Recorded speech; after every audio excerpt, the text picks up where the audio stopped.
தலைப்பாக நம்ம தெரிந்து கொண்டிருப்பது சூழ்நிலைக்கு ஏற்ற கிறிஸ்துவினுடைய வார்த்தை. பின்னால் உள்ளவங்களுக்கு ஸ்கிரீன் நல்லா தெரியுதா? நல்லா தெளிவா இருக்குதா? சரி, இதுல இருந்து நான் செய்தி ஆரம்பிக்கலாம் நினைக்கிறேன். அதாவது நம்முடைய இந்த எல்சிடி ப்ரொஜெக்ட் இருக்கிற இந்த கேபிள் வந்து சின்ன பிரச்சனைக்கு உள்ளாகிவிட்டது. ஏற்கனவே பல முறை இந்த கேபிளை நம்ம மாற்றிருக்கிறோம். இது பல ஆயிரக்கணக்கான ரூபாய் விலை. அது இந்த ப்ரொஜெக்ட் வாங்கும் போதே அந்த ப்ரொஜெக்ட் மாற்ற வந்தவங்க சொன்னேன், இதுக்கு முன்னாடி உள்ள ப்ரொஜெக்ட் அந்த மாற்றினவங்க நான் சொன்னேன், இது வயர்லெஸ்னு ஒரு ஆப்ஷன் இருக்கு, அதை பண்ணலாம்ல. எனக்கு அடிக்கடி இந்த கேபிள் மாற்றம் வந்து மாட்டி கலந்ததுனால அது பின்னெல்லாம் போயிடுது, அன்னைக்கு அப்படி செய்யலாம்ல அப்படின்னு. அப்போ அந்த மாட்டின 2 பேருமே சொன்ன ஒரு கருத்து என்னன்னா, அது தெளிவா இருக்காது பாஸ்டர், அது கிடைக்காது பாஸ்டர் அப்படின்னு சொல்லிட்டு போயிட்டாங்க. எனக்கு உள்ளத்துல இது உங்களுக்கு தெரியாது அப்படிங்கிறத நான் நினைக்கிறேன். எப்படி அதை இந்த வைஃபை யூஸ் பண்ணுறது அவங்களுக்கு தெரியலைங்கிறது நான் புரிந்து கொண்டேன். அப்புறம் யோசித்தேன், இது இப்படி ஆயிரக்கணக்கான ரூபாய் செலவழிக்கிறோம், அடிக்கடி போயிருந்தேன் யோசிச்சுட்டா இந்த வைஃபையை நாங்கள் தேடி கண்டுபிடித்து அதனுடைய மெத்தடை தெரிஞ்சுக்கிட்டு போயிட்டு அதை கண்டுபிடிச்சு இது கடையில் கிடைக்கும் அப்படின்னு சொல்லி இது வாங்க சொன்னாங்க. இந்த கேபிள் வந்து ஆயிரக்கணக்கான ரூபாய், ஆனால் இது சும்மா 100 ரூபாய் தப்பாங்க, சில நூறுகள் தான் இது.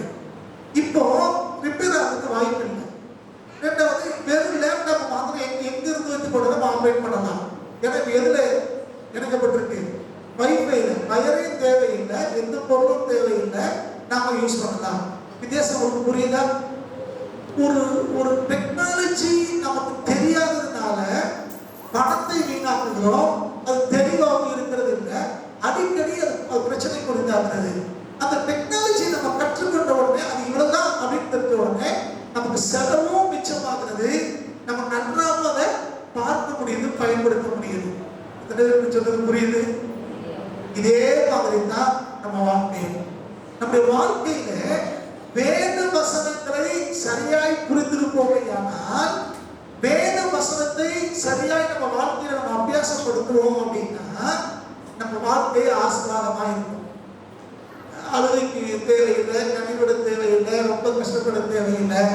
தேவனுடைய வார்த்தையை அறிய வேண்டிய பிரகாரமாய் நீங்களான அறிந்து கொண்டோம்னா அது நம்மை வாழ வைக்கும், அது நம்மளை உயர்த்தும், அது நம்முடைய தேவைகளை சந்திக்கும். என்ன பிரச்சனை? நமக்கு வசனம் தெரியறது இல்லை. இந்த வசனத்தை தெரியாததுனால, வசனத்துக்கு கீழ்ப்படியாததுனால பல நேரங்கள்ல நாம கஷ்டப்பட்டு கொண்டிருக்கிறோம். எப்படி இந்த எலிசபெத் கஷ்டப்படுற மாதிரி பல நேரங்கள கஷ்டப்படுகிறோம். அப்ப இந்த தேவனுடைய வார்த்தையை சூழ்நிலைக்கு ஏற்றபடி நீங்கள் நானும் புரிந்து கொள்ள வேண்டும் இருக்கிறோம். எந்த சூழ்நிலையில வேத வசனத்தை எப்படி பயன்படுத்த வேண்டும் என்று நீங்கள் நானும் புரிந்து கொள்ள வேண்டும். அதற்கு புரியுதா? சில பேர் பார்த்திருக்கிறேன், பேய் இருக்கும் போது போய் ஜெபம் பண்ணிட்டு இருப்பாங்க, பேய் ஆடிட்டு இருப்பாங்க. அவங்கள முன்னால வச்சுக்கிட்டு நம்ம ஆள் என்ன செய்வாங்க? கண்ணை மூடி ஜெபம் பண்ணிட்டு இருப்பாங்க. சென்னையில இருந்தா ஒரு ஐயா கண்ணை மூடி ஜெபம் பண்ணிட்டு இருந்தாரா, அந்த பேய் அவங்க பேய் பிடிச்சாலும் அதை கொண்டு ஓடிக்கிட்டே இருந்தாங்களா, ஒரு ஊடகத்தை இப்படி இப்படின்னு கையை காட்டி அதை மறிச்சு ஏதோ தோத்திரம் கண்ணை மூடி தோத்திரம் பண்ணிட்டு இருந்தாரா, அது படத்துல பேசி ஒரு வீட்டு ஓடி போயிடுச்சாங்க. நமக்கு தெரியுது இல்லை, பேய் எப்படி கிடக்கும் நமக்கு தெரியாததுனால இப்படி செய்கிறோம். துக்க வீட்டுல போய் சிரிச்சு பேசிட்டு இருக்காங்க. நம்ம ஆளுங்க பார்த்துருக்கீங்களா? துக்க வீட்டுல சிரிச்சு சந்தோஷமா பேசிட்டு இருப்பாங்க. கல்யாண வீட்டுல போய் சாப்பை பத்தி பேசிட்டு இருப்பாங்க நம்ம ஆளுங்க. எந்த வார்த்தையை எங்க எப்படி பேசுறதுன்னு தெரிகிறது இல்லை. அப்ப வேத வசனத்தை சரியாய் புரிந்து கொண்டு அதை நம்ம வாழ்க்கையிலே நம்ம அபியாசப்படுத்தும் போது அது நமக்கு ஆசீர்வாதத்தை கொண்டு வரும். திருவாக்கு புரியுதா? இன்னைக்கு அதைத்தான் தியானிக்க போகிறோம். இயேசு கிறிஸ்துவானவர் எந்த சூழ்நிலையிலே எப்படிப்பட்ட வார்த்தைகளை அவர் பயன்படுத்தினார், சூழ்நிலைக்கு ஏற்றபடி கிறிஸ்துவானவர் தம்முடைய வார்த்தைகளை எப்படி பயன்படுத்தினார் என்பதுதான் இன்றைக்கு நாம் தியானிக்க போகிற ஒரு வேத பகுதியாக இருக்கிறது. முதலாவதாக, பாவிகளுக்கு தேவன் கிருபையின் வார்த்தைகளை கொடுத்தார்.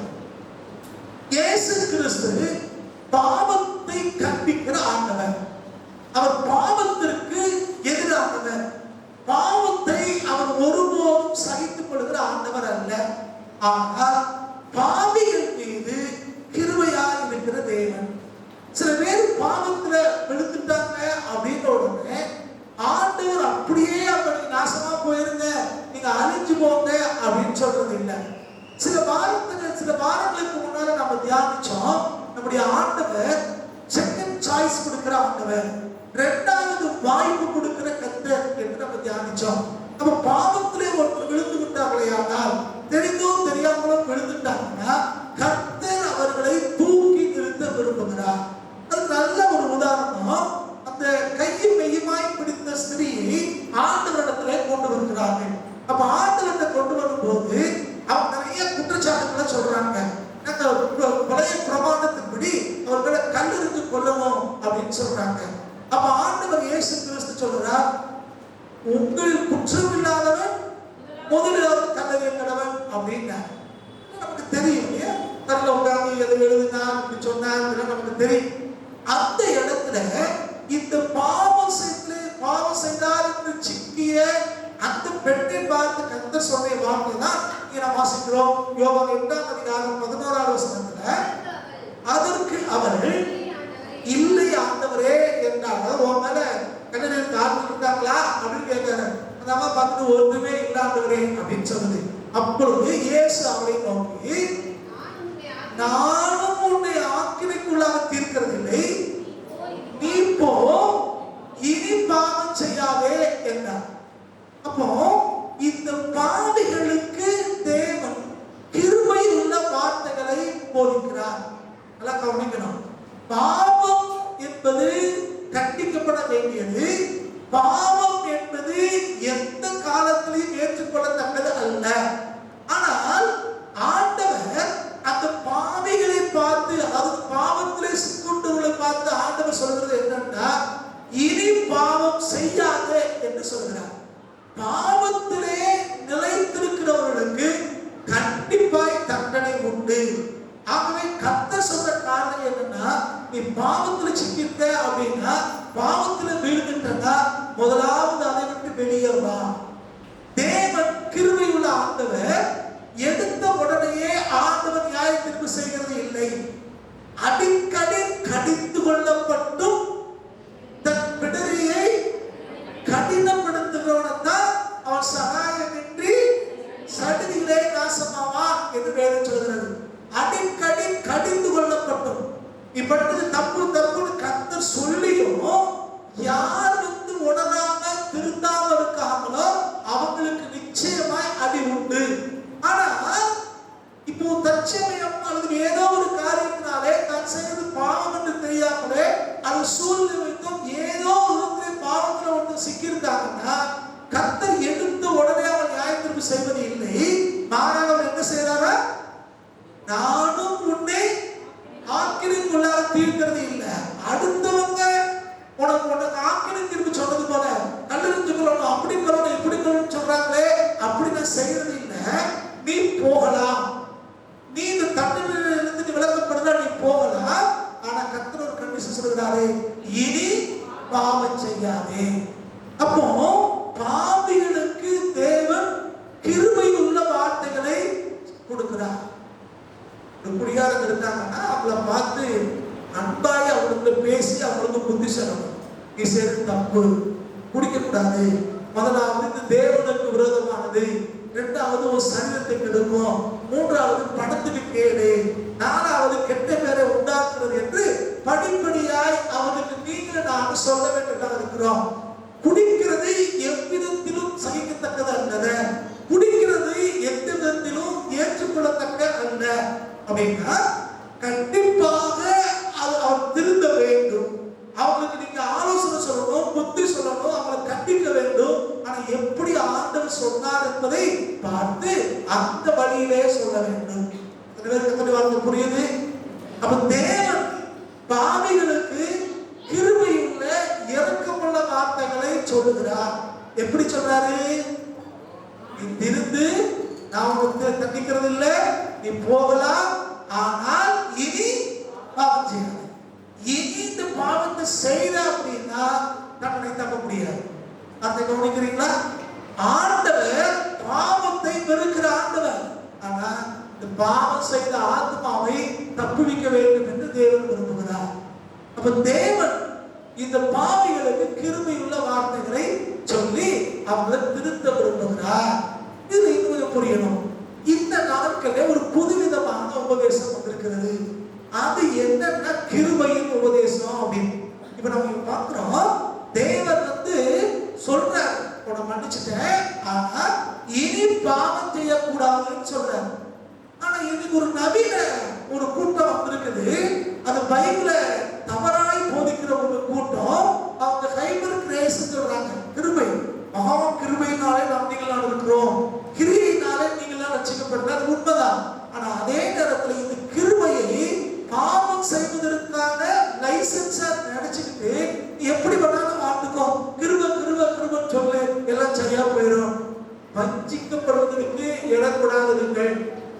ஆண்டவர் சொல்லுகிறார், இனி பாவம் செய்யாதேன்னு சொல்றாரே ஒழிய நான் கிருப கிருபன்னு சொல்லிட்டு எல்லாம் சரியா போயிடும் அப்படிங்கிறது அல்ல. தவறான உபதேசம். பைபிளில் எதெல்லாம் தவறு என்று சொல்லிருக்கிறதோ, எதையெல்லாம் செய்யக்கூடாதுன்னு சொல்கிறதோ, அது நீங்களும் நானும் எக்காரணத்தை கொண்டும் செய்யவே கூடாது. பாவம் என்பது என்ன அப்படின்னா, தேவனுடைய வார்த்தையை மீறுகிறதே பாவம், நியாய பிரமாணத்தை மீறுகிறதே பாவம். அப்படின்னா தேவன் செய்யக்கூடாது என்று சொல்லுகிற ஒரு காரியத்தை நம்ம செய்தால் அது பாவம். தேவன் செய் அப்படின்னு சொல்ற ஒன்றை செய்யாவிட்டாலும் பாவம். புரியுது? இயேசு கிறிஸ்து பாருங்க, அவர் ஆலயத்தை சுத்திகரித்தார் போது, ஆண்டவர் ஆலயத்தை சுத்திகரிச்சார். எப்படி சுத்திகரிச்சாரு? சாட்டை எடுத்துட்டு போய் இது கல்லர் போயா மாத்தாதீங்க அப்படின்னு சொல்லி அங்க ஏக வித்து கொண்டிருந்தவங்கள, ஆடு மாடு வித்துருந்தவங்கள, புறா வித்தவங்கள, காசுக்காரங்களை துரத்தி அடிச்சார். சுத்திகரிக்கிறது தேவனுடைய வேலை. இப்போ இந்த தேவன் ஆலயத்தை சுத்திகரிக்கிறார். கட்டடத்தையே ஆண்டவர் சுத்திகரிக்கிறாருன்னா அவருடைய ஆலயமாய் ஆவியானவர் தங்கியிருக்கிற நம்முடைய சரீரத்தை சுத்திகரிக்க வேண்டியது எவ்வளவு முக்கியம்னு யோசனை பாருங்க. நீங்கள் நான் எப்படி இருக்கிறோம்? வேத வசனத்தின்படி நம்ம ஆராய்ந்து பாருங்க. நம்முடைய சரீரம், நம்முடைய ஆவி, நம்முடைய ஆத்மா தேவனுக்கு பிரியமானதா இருக்கிறதா, தேவ வசனத்தின்படிதான் நம்ம இருக்கிறோமா என்று நம்ம ஆராய்ந்து பார்க்க வேண்டும். தேவனுக்கு பிடித்தமில்லாத எதையும் நீங்கள் நான் செய்யக்கூடாது. கர்த்தர் கிருபைப்படுத்தியவர் எதுக்கு? கடந்த காலங்களே நடந்த தவறுகளை மன்னிப்பதற்கு, பாவங்களை மன்னிப்பதற்கு கிருபைப்படுத்தவர். ஆனால் இது தவறு என்று தெரிந்த பின்போ, வேத வசனத்தினாலே தேவன் நம்மளை எச்சரித்த பின்போ திரும்ப திரும்ப அதுல இருந்தோம்னா அது நமக்கு ஆபத்தை கொண்டு வரும். முதல் காரியம், பாவிக்கு அவர் கிருபையின் வார்த்தையை கொடுக்கிற ஆண்டவர். அவன் நம்மளை சுற்றி இருக்கிறவர்களுக்கும் இதே விதமாய் நம்ம சொல்ல வேண்டியவர்கள் இருக்கிறோம். நம்ம வாழ்க்கையில குறைவுகள் இருக்குமானால் தேவன் கிருபையா இருக்கிறார் என்பதை உணர்ந்து நம்ம திருத்த வேண்டியவர்களாக நாம் இருக்கிறோம். இது முதல் காரியம். சூழ்நிலைக்கு ஏற்ற விதத்திலே கர்த்தருடைய வார்த்தை எப்படி வெளிப்படுகிறது அப்படின்னு நம்ம பார்க்கிறோம். முதல் காரியம், பாவிக்கு தேவன் கிருபையுள்ள வார்த்தையை கொடுக்கிறார். இரண்டாவது காரியம், அவரிடத்தில் வந்து அவரிடத்தில் அன்பு கூறுவோருக்கு அவர் மன்னிப்பின் வார்த்தையை கொடுக்கிறார். தேவனிடத்தில் வந்து அவரிடத்தில் அன்பு கூறுகிறவர்களுக்கு அவர் மன்னிப்பின் வார்த்தையை பேசுகிறார். லூக்கா 7ஆம் அதிகாரம் 48வது வசனத்தை பாருங்க. அவளை நோக்கி உன் பாவங்கள் மன்னிக்கப்பட்டது என்றார். இது எங்க நமக்கு தெரியும்? ஆண்டவர் ஒரு பரிசேயனுடைய வீட்டிலே இருக்கிறார். அங்கே ஒரு பெண் வந்து ஆண்டவருடைய பாதத்திலே, அந்த வசனத்தை நீங்க பார்க்கலாம், இந்த தைலத்தை ஊற்றி அதை தன்னுடைய தலைமையிலாலை குடைத்து முத்தம் செய்து கொண்டிருக்கிறார்கள். அப்ப எல்லாரும் சொல்றாங்க, இது பாவியான ஸ்திரீ, ஆண்டவருக்கு தெரியாதா என்றெல்லாம் அவங்க பேசிக் கொண்டிருக்கிறார்கள். அந்த நேரத்துல தான் ஆண்டவர் சொல்றார், உன் பாவங்கள் உனக்கு மன்னிக்கப்பட்டது. ஆண்டவரிடத்திலே யார் வருகிறார்களோ அவருடைய பாவங்கள் மன்னிக்கப்படுகிறது.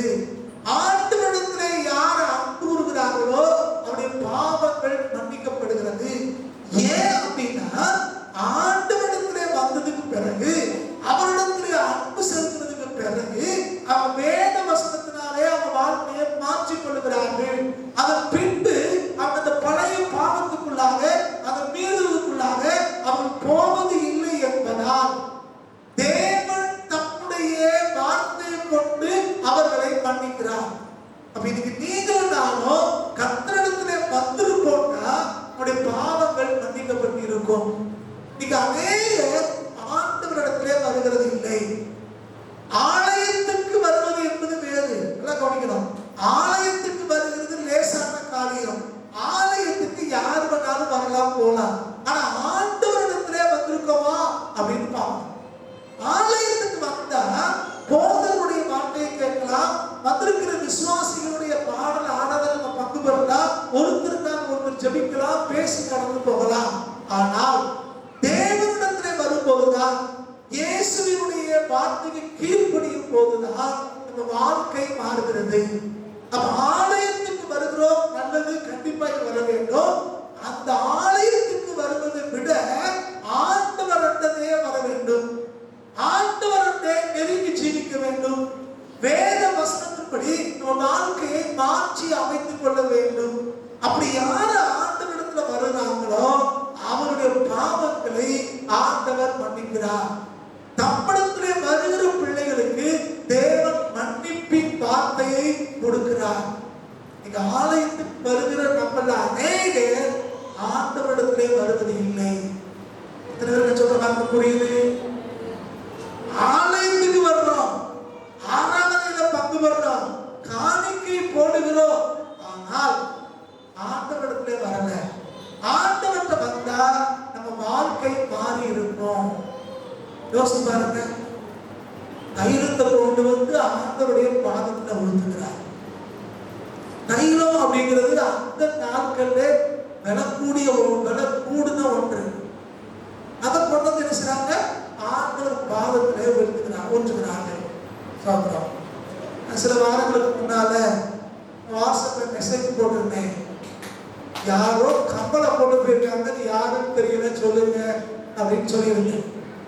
அப்பதான் தெரிஞ்சு அம்மா சொன்னாங்க, நான் எப்போ நகையை கலட்டணும்னு முடிவு பண்றேனோ, எப்போ ஆண்டவர் நீ நகை போட வேண்டாம்னு சொல்றதை நான் உணர்ந்தனோ, அப்ப இந்த கம்பளை கலட்டி நான் காணிக்க பெட்டியில போட்டுறணும்னு தீர்மானம் பண்ணியிருந்தேன். ஐயா, நான் இப்படி நகை வேண்டாம்னு முடிவு பண்ணிட்டேன், அதனால என் கம்பளை கலட்டி காணிக்க பெட்டியில போட்டேன் அப்படின்னா அர்த்த கவனிக்கிறீங்களா?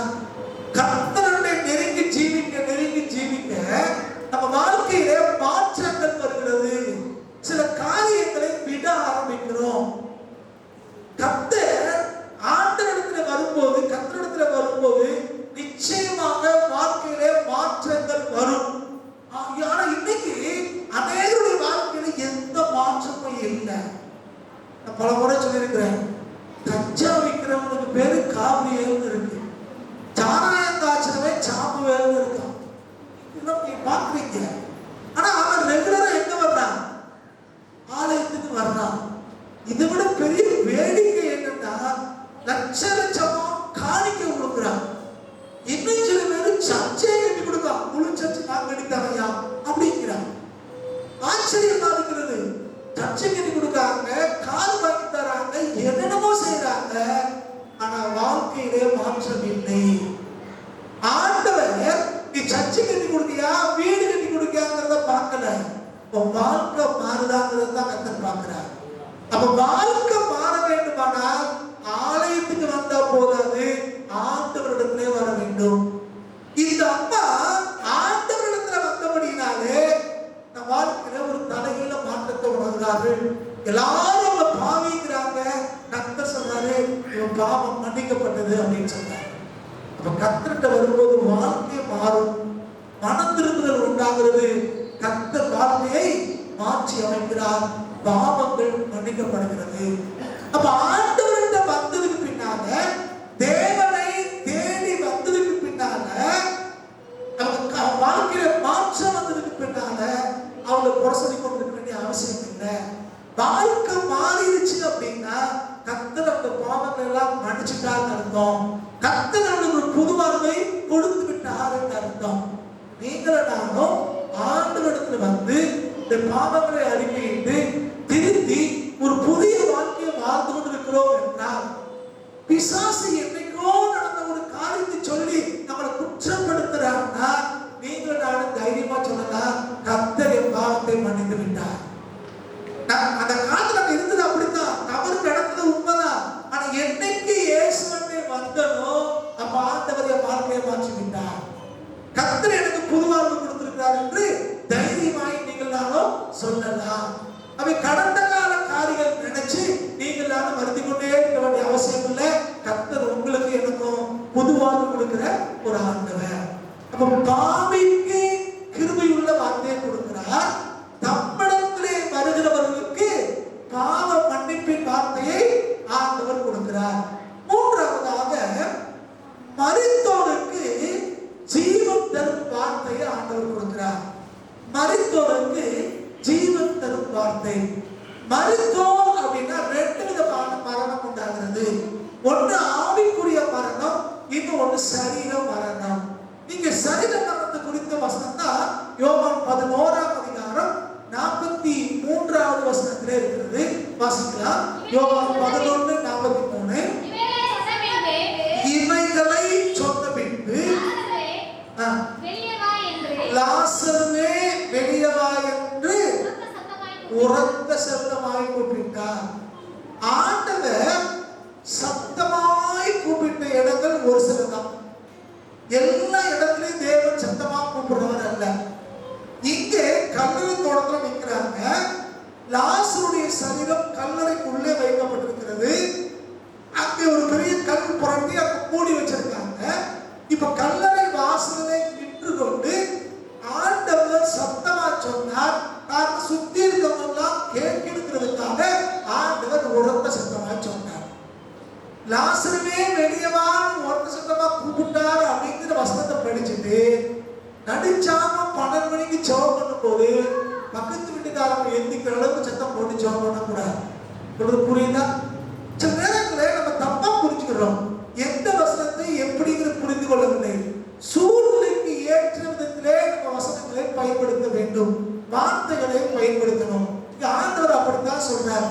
இங்கே ஆண்டவர் சத்தப்போட்டு சொன்னார்னா மற்றவங்களுக்கு கேட்கணுங்கிறதுக்காக சொன்னார் இல்லையா? நம்ம ரொம்ப கவனமா இருக்கணும். சரி, அப்ப இங்க என்ன சொல்றாரு? மரித்தோரை பார்த்து என்ன சொல்றாரு? லாசருவே வெளியே வா அப்படின்னாரு. அப்ப மரித்தவர்களை உயிர்ப்பிப்பதற்காக அவர்கள் இருக்கிற இடத்திலிருந்து வெளியே வரும்படி தேவன் அங்கே ஒரு அழைப்பை விடுக்கிறார். கல்லறைக்குள்ள இருக்கிற மரித்த சரீரம் ஆண்டவருடைய வார்த்தையை கேட்டு லாசருடைய சரீரம் வெளியே எழுந்து வருகிறது. அப்ப நீங்கள் நானும் நீங்க எந்த நேரத்தில் இருக்கோம்னு பாருங்க. சில நேரங்களிலே நம்ம இருக்கிற இடத்துல மறிச்சு போன நிலைமையில நாம இருக்கிறோம். அந்த மறித்து போன நிலைமையில இருக்கிறவர்கள் கண்டிப்பாக உயிர்ப்பிக்கப்பட வேண்டும். அப்படி உயிர்ப்பிக்கப்படும் போது நம்ம இருக்கிற நிலைமையிலேயே இருக்க மாட்டோம். அது ஆவிக்குரிய மரணமாக இருந்தாலும் சரிதான், சரீர மரணமாக இருந்தாலும் சரிதான். உதாரணத்துக்கு இப்போ மறித்து போன சரீரம் உயிர் அடைஞ்சிருச்சுன்னா அது பாக்ஸுக்குள்ளேயோ கல்லறைக்குள்ளே இருக்கிறதுல அது வெளியே வந்துடும். இதே மாதிரி தான் நீங்களும் நானும் ஆவிக்குரிய மரணத்திலே நம்ம இருக்கும் போது யாரு என்ன சொன்னாலும் ஒன்றும் தெரியாது. தேவனுடைய வார்த்தை, தேவனுடைய வல்லமை நம்ம வாழ்க்கையில வெளிப்படும் போது எங்கே நம்ம கட்டுண்டவர்களா இருக்கிறோமோ, எங்கே ஒடுக்கப்பட்டு இருக்கிறோமோ, எங்கே புதைக்கப்பட்ட நிலைமையில இருக்கிறோமோ, எங்கே மறைக்கப்பட்ட நிலைமையில இருக்கிறோமோ, அங்கே இருந்து நிச்சயமாய் நீங்களும் நானோ வெளியே வருவோம். புரியுது வார்த்தை? கவனிக்கிறீங்களா? அப்ப இன்னைக்கு நம்ம நிலைமை எப்படி இருக்குன்னு பாருங்க. சில பேர் நம்முடைய ரிலேஷன்ஷிப்பை மெயின்டைன் பண்ணணுங்கிறதுக்காக, உறவு முறையை பாதுகாக்கணுங்கிறதுக்காக, அல்லது நல்ல பேர் வாங்கணுங்கிறதுக்காக, அல்லது அமைதியா இருக்கணும் அப்படிங்கிறதுக்காக பல நேரங்களிலே மரித்த நிலைமையிலேயே நம்ம வாழ்க்கையை கொண்டு போயிட்டே இருக்கோம். சொல்றோம். ஆனா கர்த்தர் சொல்றார், மரித்தோர் கல்லறைக்குள்ள இருக்கவே முடியாது. மரித்தோர் தான் கல்லறைக்குள்ள இருக்க முடியும். உயிர்ப்பிக்கப்பட்டோர் அப்படி இருக்க முடியாது. அந்த இடத்தை விட்டு வெளியே வர வேண்டும் என்பது தேவனுடைய நோக்கம். எகிப்தின் அடிமைத்தனத்தில் இருந்து கொண்டிருக்கிற வரைக்கும் கர்த்தரை அங்கு உண்மையாய் ஆராதிக்க முடியாதுங்கிறதுனாலதான் எகிப்தின் அடிமைத்தனத்தில் இருந்த இஸ்ரவேல் ஜனங்களை தேவன் நம் வாக்குப்படுற பாலும் தேனும் ஓடுகிற கானான் தேசத்துக்கு வரும்படி அழைத்தார். இப்ப பார்வோன் சொன்னாரு, நீங்க தெய்வத்தை ஆராதிக்கணும்னா நீங்க ஆராதிக்கிற அந்த ஆண்டவர்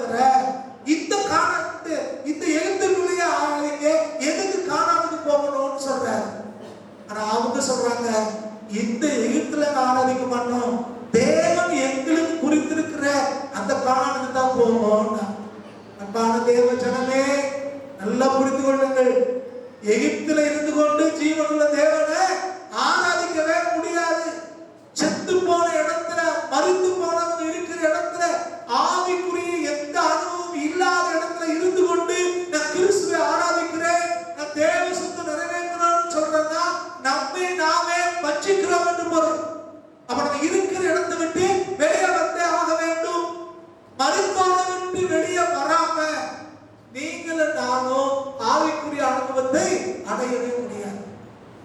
இங்கே மரித்து போனவர்களை உயிர்ப்பிக்கிற தேவனுடைய வார்த்தை வெளிப்படுகிறது. கவனிக்கணும். பாவிகளிடத்திலே சொன்னது போல, தம்மிடத்திலே வந்தவர்கள் சொன்னது போல தேவனின் கிருபை பொருந்திய வார்த்தையோ மன்னிக்கிற வார்த்தையோ பேசிட்டு லாசருமே வெளியே வாழ் தான் சொன்னேன். லாசருமே நீ கடலுக்குள்ளே படுத்துக்கிற அப்படின்னு ஆண்டவர் சொல்லணும். நான் கவனிக்கணும். அப்ப வெளியே வர வேண்டிய இடத்துல வெளியே வராமல் நீங்களும் நானும் ஜீவன் உள்ளவர்களாய் ஜீவிக்க முடியாது. சில உறவு முறைகள், சில நட்பு, சில பழக்க வழக்கங்கள், சில தீர்மானங்கள், சில விதமான சூழ்நிலைகளை விட்டு நீங்களும் நானும் கிறிஸ்துவின் நிமித்தமாய் வெளியே வர வேண்டியவராக இருக்கிறோம். யோசிச்சு பார்த்து கொள்ளுங்க. சரி, அடுத்த காரியம், 4வது காரியம் ஸ்தோத்திரம்.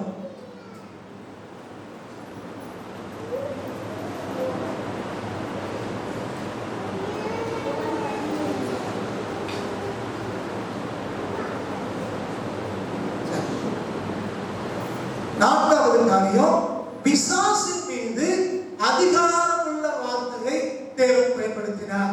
முதல்ல என்ன பார்த்தோம்? பாவிகளுக்கு கிருபையுள்ள வார்த்தைகளை கொடுத்தார். இரண்டாவது, தம்மிடத்திலே வந்தவர்களுக்கு மன்னிக்கிற வார்த்தையை கொடுத்தார். மூணாவது பார்த்தோம், மரித்தோருக்கு ஜீவனுள்ள உயிர்ப்பிக்கிற வார்த்தையை கொடுத்தார். 4வது பார்க்கிறோம், பிசாசின் மீது அதிகாரம் உள்ள வார்த்தையை தேவன் பயன்படுத்தினார். பிசாசுக்கு போய் கிருபையுள்ள வார்த்தைகளை தேவன் பயன்படுத்தவில்லை. தேவன் பிசாசு பிடித்தவர்கிட்ட வரும்போது, அசுத்தாவை பிடித்தவர்கிட்ட வரும்போது, கர்த்தர் அந்த இடத்துல நம்ம ஆண்டவர் தெளிவாய் நம்முடைய அதிகாரத்தை வல்லமையை பயன்படுத்தியதை நீங்கள் நான் காண முடியும். ஆதாரமாக லூக்கா 4ஆம் அதிகாரம் 35வது வசனத்தை பாருங்க. அதற்கு இயேசு நீ பேசாமல் இவனை விட்டு புறப்பட்டு போய் என்று அதட்டினார். அப்ப பிசாசு பிடிச்ச ஒரு ஆளை, அசுத்தாவை பிடிச்ச ஒரு ஆளை நீங்களும் நானும் பார்த்தோம் அப்படின்னா என்ன செய்யணும்? முதல் வார்த்தை என்ன சொல்லுது? ஆண்டவர் என்ன செய்தாரா? முதல் வார்த்தை என்ன சொன்னார்? இயேசு, அதற்கு இயேசு முதல் வார்த்தை என்னதான்? நீ பேசாம. அப்ப அசுத்தாவை பிடிச்சால பார்க்கும்போது என்ன சொல்லணும்? நம்மளுக்கு என்ன சொல்லிட்டு இருக்காங்க? நீ யாரு? நீ எந்த ஊரு? நீ எப்படி வந்த? ஏன் வந்த? என்னமோ லெட்டர் போட போற மாதிரி அட்ரஸ் போட்டு பண்ண கேட்டு இருக்காங்க.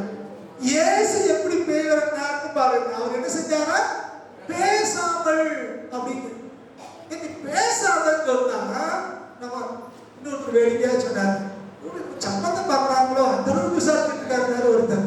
அந்த அளவுக்கு நீ பேய் பெற்றாலும் பேசிட்டு இருந்தா அதெல்லாம் இங்க தேவையில்லை. ஒருத்தருக்கு பேய் பிடித்திருக்கிறது என்றால் அங்கே பேசாமல், அதான் பேசாமல்.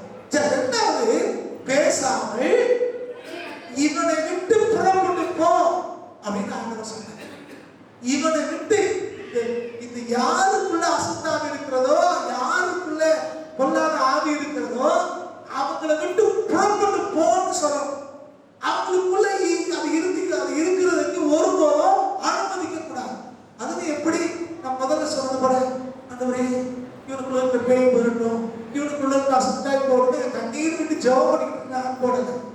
அதட்டினா அப்படின்னு பேயை என்னதான் செய்யணும்? அசுத்தாவி என்னதான் செய்யணும்? அதட்ட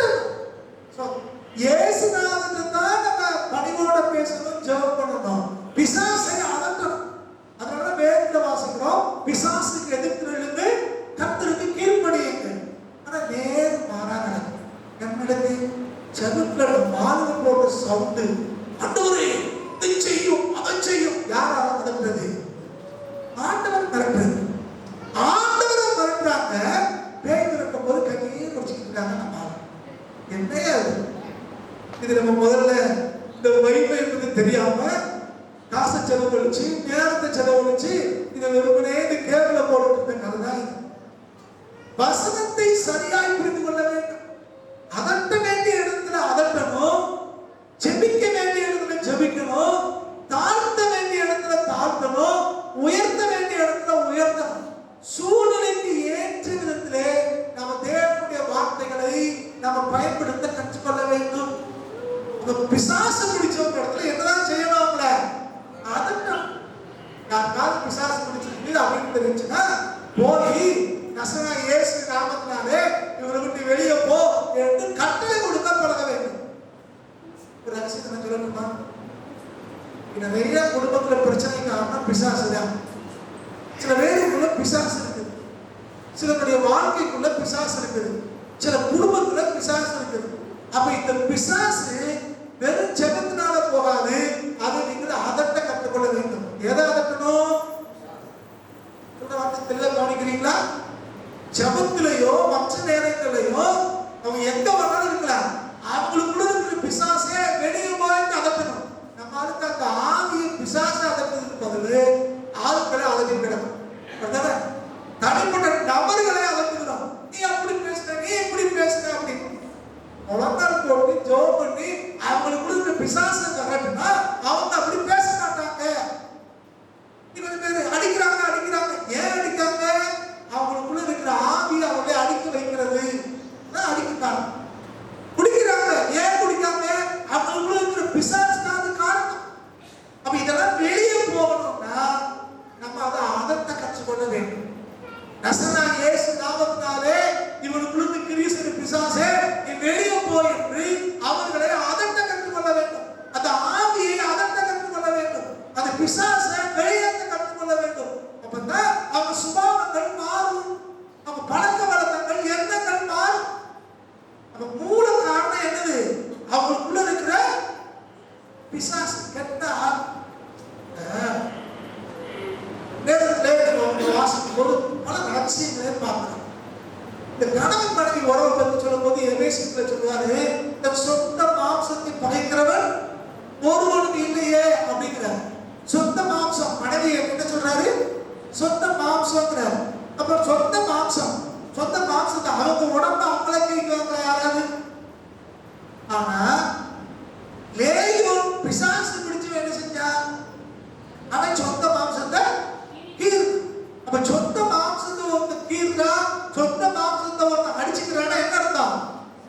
பிசாசு பிடிச்சிருக்குன்னு அர்த்தம். அப்போ கணவனை மனைவியோ மனைவியை கணவனோ அடிக்கிறாங்கன்னா என்ன அர்த்தம்? பேய் பிடிச்சிருக்குன்னு அர்த்தம். வேற ஒண்ணும் இல்லை. அதே மாதிரி ஒருத்தர் ரொம்ப பேசுறாங்க, வாய் தேவையில்லாம பேசுறாங்க, எதை பார்த்தாலும் சண்டை போடுறாங்கன்னா உள்ள யார் இருக்கா? பேய் இருக்குன்னு அர்த்தம். வேற ஒண்ணும் கிடையாது. பேய் இருக்கு.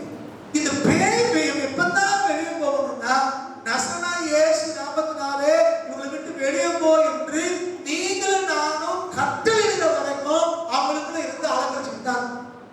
இதுல இன்னும் ரொம்ப அழகா சொல்றாங்க பாருங்க. இந்த லூக்கா 4:35. இந்த லூக்கா வந்து ஒரு டாக்டர், இந்த லூக்கா வந்து வைத்தியர் டாக்டர். டாக்டர் வந்து கொஞ்சம் விவரமா சொல்லுவாங்கல்ல, அந்த மாதிரி விவரமா எழுதுறாரு. பேய் பிடிச்சாலும் என்ன விவரமா எழுதுறாரு பாருங்க. அதற்கு இயேசு நீ பேசாமல் இவனை விட்டு புறப்பட்டு போய் என்று அதை அதட்டினார் போட்டிருக்கு. பிசாசு பிடிச்ச ஆளை இல்லை, எதை அக்ரில போட்டிருக்காங்க. பிசாசு அதட்டினார். அடுத்து அப்பொழுது பிசாசு அவனை ஜனங்களின் நடுவே, அப்ப போற பிசாசு எப்படித்தான் போகும்? அமைதியா போகாது, இப்படித்தான் போகும். அங்க ஒரு ஆர்ப்பாட்டம் பண்ணி அலப்புறம் பண்ணி அவனை விளத்தண்டி அவனுக்கு ஒரு சேதமும் செய்ய முடியாது. ஆனா என்ன செய்யும்? போற பிசாசு கொஞ்சம் ஆடித்தான் போகும். புரியுதா? போற பிசாசு கொஞ்சம் அலப்புறம் பண்ணித்தான் போகும். அப்ப சில நேரங்கள்ல ரொம்ப ஓவரா பிரச்சனை வருது அப்படின்னா போகும்போது போன பிசாசு என்ன செய்யும்? ஓவரா ஆடும். இப்ப நம்ம செய்ய வேண்டிய வேலை என்னன்னா அதை அதட்டி கொண்டே இருக்க வேண்டும். கர்த்தருடைய வார்த்தையை கொண்டு அதை அதட்ட வேண்டும். வல்லமையான வார்த்தைகளை வேத வசனங்களை பயன்படுத்தி அதை அதட்ட வேண்டும். அப்ப கர்த்தர் பிசாசுகிட்ட வரும்போது அதை அதட்டினார். நம்முடைய அதிகாரம் உள்ள வார்த்தைகளை அங்கே பயன்படுத்தினார். பிசாசுகிட்ட வரும்போது கிருபையுள்ள வார்த்தையோ மன்னிக்கிற வார்த்தையோ உயிர்ப்பிக்கிற வார்த்தையோ அவர் பயன்படுத்தவில்லை.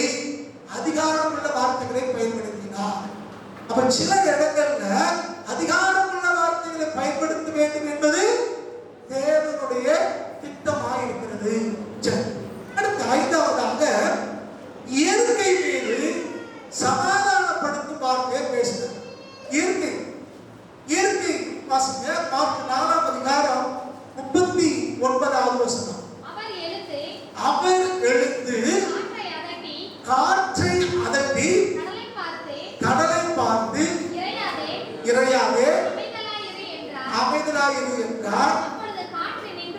அப்பொழுது காற்று நின்று போய் நல்லா கவனிக்கணும். அமைதியாக இருக்கும்படி சமாதானத்தின் வார்த்தைகளை பேசினார். ஆனா வசனம் என்ன சொல்கிறது? அந்த காற்றையும் கடலையும் பார்த்து அமைதியா பேசினார். நல்லா கவனிக்கணும். சமாதானம் வரணுங்கிறதுக்காக தேவன் சமாதானப்படுத்துகிறார், இயற்கையை சமாதானப்படுத்துகிறார். ஆனால் அதையும் என்னதான் செஞ்சாரா? அதட்டி சமாதானப்படுத்தினார். அவர் எழுந்து காற்றை அதட்டி அப்படின்னு சில நேரங்கள்ல சமாதானத்தை கொண்டு வரணும்னா சில பேரை அதட்டத்தான் செய்ய முடியாது. அது புரியுதா? ஒருத்தங்க நான் தான் பெரியார் அப்படிங்கிற மாதிரி காட்டிக்கும் போது ரொம்ப பேசும்போது முதல்ல என்னதான் செய்யணும்? நீ முதல்ல கொஞ்சம் அமைதியாரு, நீங்க பேசாதீங்க என்று அவங்களை அதட்ட வேண்டியதா இருக்கிறது. அதட்டித்தான் இந்த சமாதானத்தை கொண்டு வரும். இந்த சமாதானத்தை கொண்டு வர்றேன் அப்படின்னு சொல்லிட்டு தப்பு செய்யறவங்களையும் நீங்க செஞ்சதும் சரிதான், நீங்க செஞ்சதும் சரிதான் அப்படின்னு சொல்ல முடியாது. அப்ப சமாதானம் வர வேண்டுமானா அதட்ட வேண்டியவர்களை அதட்ட வேண்டும். அப்ப இங்க ஆண்டவர் படகு போயிட்டு இருக்கிறார். கடல் கொந்தளிக்கிறது, புயல் அடிச்சுட்டு இருக்குது. சீசன் எல்லாம் ஆண்டவரே நாங்க சாக போறோமே, உங்க கவலையே இல்லையா அப்படிங்கிறார். அப்பதான் ஆண்டவர் படகுல இருந்து எழுதுகிறார். படகுல இருந்து எழுந்திருந்த ஆண்டவர் காற்றை அதட்டினார். கடலை பார்த்து சொல்றாரு இறையாதே அமைதலாயிரு. காற்றை அதட்டிட்டு கடலை பார்த்து சொல்றாரு இறையாதே. இப்ப இந்த கடல் ஏன் இறையுது? காத்துனாலதான் அது இறையுது. புயல் உருவாகிறதுனாலதான் கடல் கொந்தளிக்குது. அப்ப மூல காரணம் யாரு? காத்து. அதனாலதான் கர்த்தர் காற்றை அதட்டுகிறார், கடலை பார்த்து அமைதியாக இருக்கிறார். நம்ம நேரம் மேராஜ் செய்வச்சு நேரத்துல கடலை போய் அடிக்கணும். மூல காரணம் யாரோ அவங்களை விட்டுருவோம், தூண்டி வந்தால விட்டுருவோம். இவங்க நமக்கு முன்னால வந்து நிற்கிறார். நம்ம ஊர்ல சொல்லுவாங்கல்ல, வில்லு அம்புன்னு சொல்லுவாங்க. வில்லு என்னது, அம்பு என்னது? வில்லு வந்து என்ன செய்யும்? அதுதான் அந்த விஷயம் கொடுத்து அனுப்புகிறது, உந்து சக்தியை கொடுத்து அனுப்புறது. ஆனா மேல வந்து பாயுறது என்னது? நம்ம இந்த அம்பை எடுத்து வச்சுக்கிட்டு சண்டை போட்டுட்டு இருக்கோம். ஆனா மூல காரணம் யாரு? வில்லு. அதை ஒண்ணுதான். பின்னால இருந்து பிரச்சனை பண்ற ஆளு யாரு? ஒரு சாத்தா இருக்கு, அவர் கெட்ட ஆவி இருக்குது, யாரோ கூட்டி விட்டாங்க. அதை விட்டுட்டு நம்ம இங்க என்ன செஞ்சுட்டு இருக்கோம்? அம்புவோட சண்டை போட்டு. நீங்கள் நானும் காரணமாய் புரிந்து கொள்ள வேண்டும். அதட்ட வேண்டிய இடத்துல அதட்ட வேணும், சமாதானம் பேசுற இடத்துல சமாதானம் பேசணும். அப்ப இயற்கையை தேவன் சமாதானப்படுத்தினார். அவர் சமாதானம் உள்ள வார்த்தைகளை பயன்படுத்தினார். ஆனால் அதட்ட வேண்டியதை அதட்டி இயற்கையை சமாதானப்படுத்தினார். இப்ப நீங்களும் நானும் எப்படி இருக்கிறோம்? அப்ப இந்த வார்த்தைகளை எந்த இடத்துல எந்த வார்த்தையை நம்ம பயன்படுத்துகிறோம்? அது ரொம்ப கவனம். அடுத்ததாக ஆறாவது காரியம், சாரி இதோட போக நினைக்கிறேன். இந்த 5 காரியங்களோட நிறுத்திக் கொள்வோம். அடுத்த வாரத்துல தேவனுடைய வார்த்தை கொடுத்து நேரம் இருக்குமானால் நம்ம அதிகமாக நம்ம தியானிக்க போகிறோம். போகிறோம். ஸோ இன்னைக்கு 5 காரியங்களை நம்ம பார்த்துருக்கிறோம். எந்த இடத்துல எப்படி தேவனுடைய வார்த்தைகளை பயன்படுத்தினார், சூழ்நிலைகளுக்கு ஏற்ற விதத்திலே அவர் எப்படி பேசினார் அப்படிங்கிற 5 காரியங்களை பார்த்துருக்கிறோம். அப்ப நம்ம வாழ்க்கையிலும் இந்த 5 விதமான சம்பவங்கள் நடக்கும்போது ஆண்டவர் எப்படி தம்முடைய வார்த்தைகளை பயன்படுத்தினாரோ அவ்விதமாய் வார்த்தைகளை பயன்படுத்த நீங்கள் நானும் கற்றுக்கொள்ள வேண்டும். எல்லா இடத்திலையும் தேவன் ஒரே வார்த்தைகளை பயன்படுத்தவில்லை. தேவன் மாறாதவர், அது வார்த்தைகள் மாறாதது. ஆனால் எந்த சூழ்நிலையிலே எந்த வார்த்தையை பயன்படுத்தினார் என்பது ரொம்ப முக்கியம். எல்லா இடத்திலையும் எல்லா சூழ்நிலையும் தேவன் ஒரே வார்த்தையை பயன்படுத்தவில்லை. ஒரே மாதிரி பேசணும். சத்தியம் என்பது மாறாதது. ஆனால் அந்த சூழ்நிலைக்கு ஏற்ற விதத்திலே எந்த வார்த்தையை பேச வேண்டும் என்று இந்த வேதம் நம்ம கற்றுக் கொடுக்கிறது. இடம் பொருள் ஆவி அறிந்து நாம் செய்யணும் அப்படின்னு சொல்றோம். அப்ப நம்மளும் கூட இந்த இயேசு கிறிஸ்து செய்தது போல, ஏன்னா அவர் தான் நல்ல முன்பாதை, நமக்கு அவர் தான் நமக்கு நல்ல வழிகாட்டி. அப்ப ஆண்டவர் எவ்விதமாய் பேசினாரோ அப்படி பேசும்போது நம்ம குடும்பத்துல, வேலை செய்யற இடத்துல, ஒரு சமுதாயத்துல சமாதானம் இருக்கும், சந்தோஷம் இருக்கும். நீங்களும் நானும் ஜெயமுள்ள வாழ்க்கை வாழ முடியும். அப்படி இல்லைன்னா சண்டை போட்டு கிடப்போம், பிரச்சனைகள் இருக்கும், நெருக்கங்கள் இருக்கும், ஆசீர்வாத குறைச்சல் இருக்கும். அவங்க நாம இன்னைக்கு தீர்மானிப்போம் எந்த இடத்துல எந்த வார்த்தை பேச வேண்டும். அப்ப இந்த வார்த்தையை நம்ம பேசணும்னா இந்த வார்த்தை குறித்த அறிவு நமக்கு தேவை. இந்த அறிவு எப்ப நமக்கு உண்டாகிறது? தேவ சமூகத்தில் உட்கார்ந்து வேத வசனத்தை தியானிக்கும் போதுதான் இந்த அறிவு நமக்கு உண்டாகும். கத்தனை கடவுளை கொடுப்போம், ஆண்டவரை சொல்லுவோம், ஆண்டவே எங்களுக்கு சமயத்துக்கு ஏற்ற புத்தி எனக்கு தாங்க. மற்றது கேட்கிற என்ன செய்யணும்? சமயத்துக்கு ஏற்றபடி செய்யணும். சமயத்துக்கு ஏற்றபடி செய்யணும், இஷ்டப்படி செய்யல. வேத வசனத்தின்படி கர்த்தருடைய நாம மகிமைக்காக இசை. இன்னைக்கு நம்ம ஆண்டவர் நம்ம கையில வேத வாக்கியங்களை கொடுத்திருக்கிறார். வேத வாக்கியங்களை கைக்கொள்வோம், வசனத்தின்படி நம்ம செயல்பட ஆரம்பிப்போம், வாழ ஆரம்பிப்போம். கர்த்தர் பெரிய காரியங்களை செய்வோம். ஜோனமா நம்ம தேவ சமூகத்தில் ஆண்டவருடைய முகத்தை நோக்கி பார்ப்போம். தேவன் மாறாதவர், அது வார்த்தைகளும் மாறாததா இருக்கிறது. அவருடைய கரங்களை அப்படியே அர்ப்பணம் செய்யலாம். ஆண்டவரே போல பேசுறது சொல்லிட்டாங்க, யாரும் கருத்து கேட்போம். போல பேசுறதுக்கு எங்களுக்கு புத்தியை தான் ஆண்டவரே கருத்து கேட்போம். ஆண்டவரை போல பேசும்போது சூழ்நிலைக்கு ஏற்றதிலே வார்த்தைகளை நம்ம பயன்படுத்தும் போது நம்ம ஒருபோதும் பாதிக்கப்பட போறதில்லை, ஒருபோதும் வேதனைப்பட போறதில்லை. தேவன் சபையான வழியிலே நம்ம நடத்துவார். அப்படி கொடுத்தோமா? Thank you, thank you Jesus, thank you Jesus. Hallelujah, hallelujah, hallelujah, hallelujah. Yesterday, ஸ்தோத்திரம், ஸ்தோத்திரம், ஸ்தோத்திரம், ஸ்தோத்திரம், ஸ்தோத்திரம், ஸ்தோத்திரம். யாராவது ஒருத்தர் சத்தத்தை உயர்த்தி சுருக்கமாய் தேவ சமூகத்தை கொண்டு கொடுத்து தேவனை போல வார்த்தையை பயன்படுத்தும்படி கிருபை பரவத்தக்கதாய் கர்த்தர் சோகம் அனுப்பிச்சு வைக்கிறார்.